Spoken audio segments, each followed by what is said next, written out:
What's up YouTube, I'm Jonny. I'm Rachel. And it's Thursday evening, we're through hump day, so what better way to relax and unwind than to crack one open with your friends and declare that it must be Beer o'clock.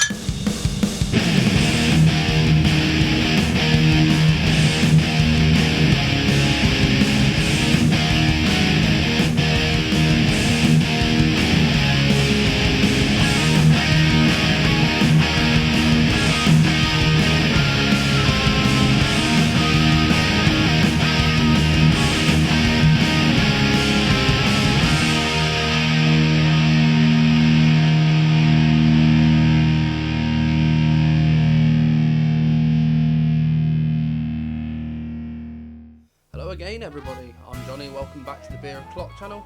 Today's review is going to be a bit of a two-parter. Don't know how to explain this first part.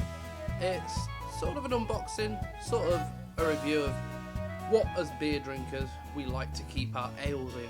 So without further ado, let's get straight cracking into it. So today my lovely friends over at Amazon sent us some beer glasses. Now these are of course the real deal type beer glasses. I'm just going to read from the blurb on here. We've got a Grand Tulip beer glass, which is this one. We've got the standard pint glass, you all know that one. And we've got the snifter beer glass, which is this one. We are going to be reviewing in a little while's time Mud City Stout by Sadler Brewery. And for that I'm going to be using this one here, the Grand Tulip, to fully accentuate the flavours of the beer. So I'm looking forward to showing that to you in just a little while's time. But let's get straight into this and unbox it, see what we've got. So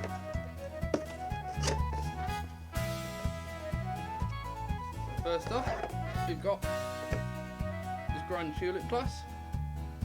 There is at the moment a sticker on it saying that it was made in Slovakia. But I don't know whether to leave that on or take it off. Then we've got the classic pint glass. If you haven't seen one of these before, you've been living under a rock.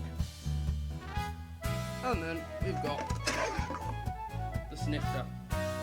I'm quite looking forward to having a drink out of this at a little bit later today, especially when I come to try a beer that our team have been laughing about quite a bit over the last couple of days because of the name Quack. So yeah, that's going to be fun. To explain exactly what each of these are supposed to hold, obviously it's beer, but the first off, you've got the traditional pint glass I'm going to go with.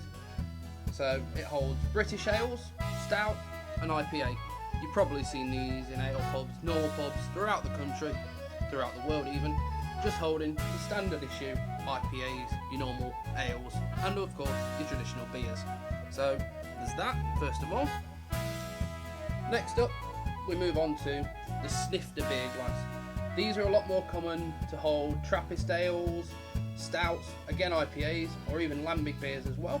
So what I mean by Trappist ales is in Belgium they have a lot of abbeys where in particular they produce each of their own beers. A good example of it is the Triple Van de Gar, which comes in a glass similar to this but costs a heck of a lot more. Then finally we've got the Grand Tulip beer glass. So again you've got stout, porter, Belgian ales and chocolate stout, which conveniently is what Mud City is, which is what we're going to be trying in a little while's time. I've had a look at this. Now what I've always found is there seems to be 4 levels of competency when it comes to ale drinking. Rachel's not here now, but I'm sure she'll agree with me on this. So first of all, with the standard pint glass, you've got the basic drinker, the one that goes, likes to try a little bit of a hipster, just tries it and moves on. That also comes under this one, got a nice little Iron Maiden branded glass here for you. Then you've got the casual drinker, that also ties in with the beer aficionado as well. So casual drinkers, again, everything we've already seen, along with things like this type of glass and also this one. You're likely to see those quite commonly, especially in continental beer places.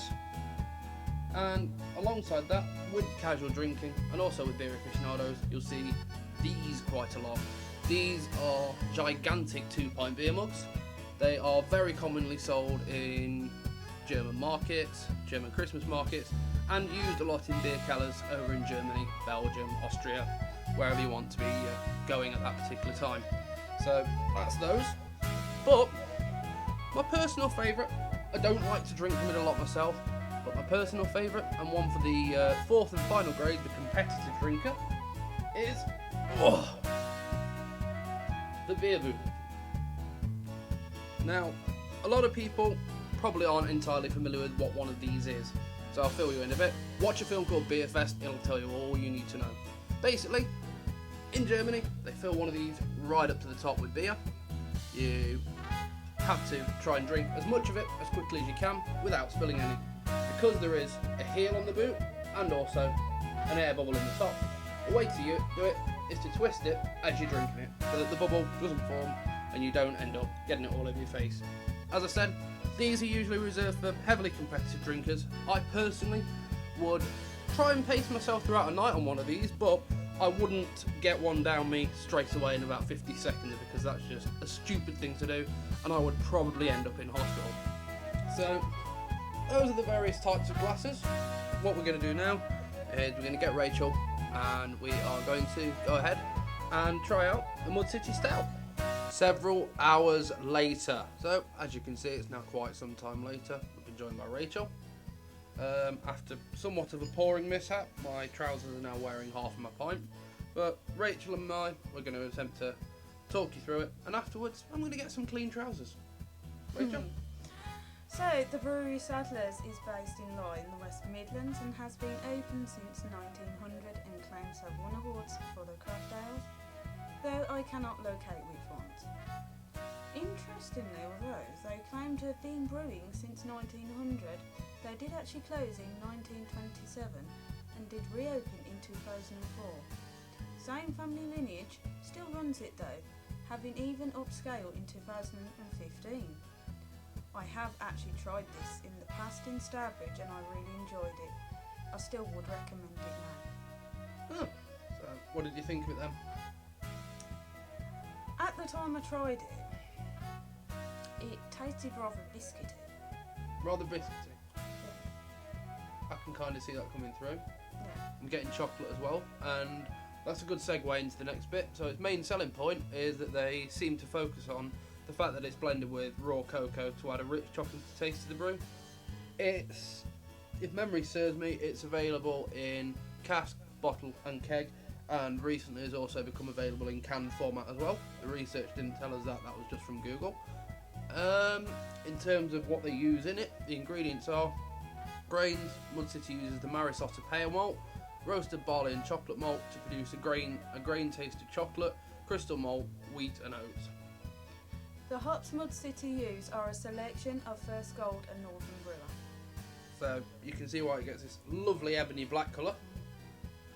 And the aromas that come off it, cocoa, obviously, nuts, and quite a roasted kind of smell. It's quite a hoppy stout actually. For a stout, you don't normally get them this hoppy, but it's hoppy infused with sweet, rich coffee and creamy taste notes, and that gives way to a sort of mild to medium bitterness and quite sweet as well. Yes. Mostly, the reviews of Mud City Stout appear positive. I'd say the best way of comparison is like Guinness, but a lot sweeter. If you want to cook with it, go ahead, because it's great paired with roast meats, especially beef. You can have it with shellfish, strong cheese and sweet chocolate puddings. Again, because of the cocoa, I'd say that'll work extremely well. Smelling wise, it does smell absolutely fantastic. I can see where the research gained that it was sweet Guinness.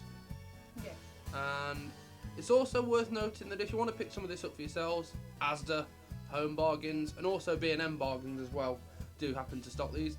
Last ones, didn't expect to see them there, but they do. So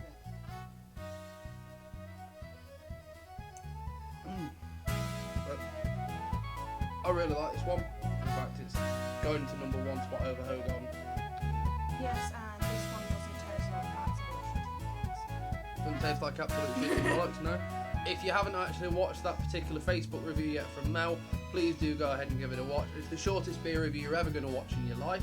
If you want to keep up to date with more from us, don't forget to like, subscribe, join us on Facebook, like us on here. We'll soon have a Twitter page up and running as well, so if you want to follow us and give us a short musings about the world of beer, feel free to go ahead, and we'll catch you again next time.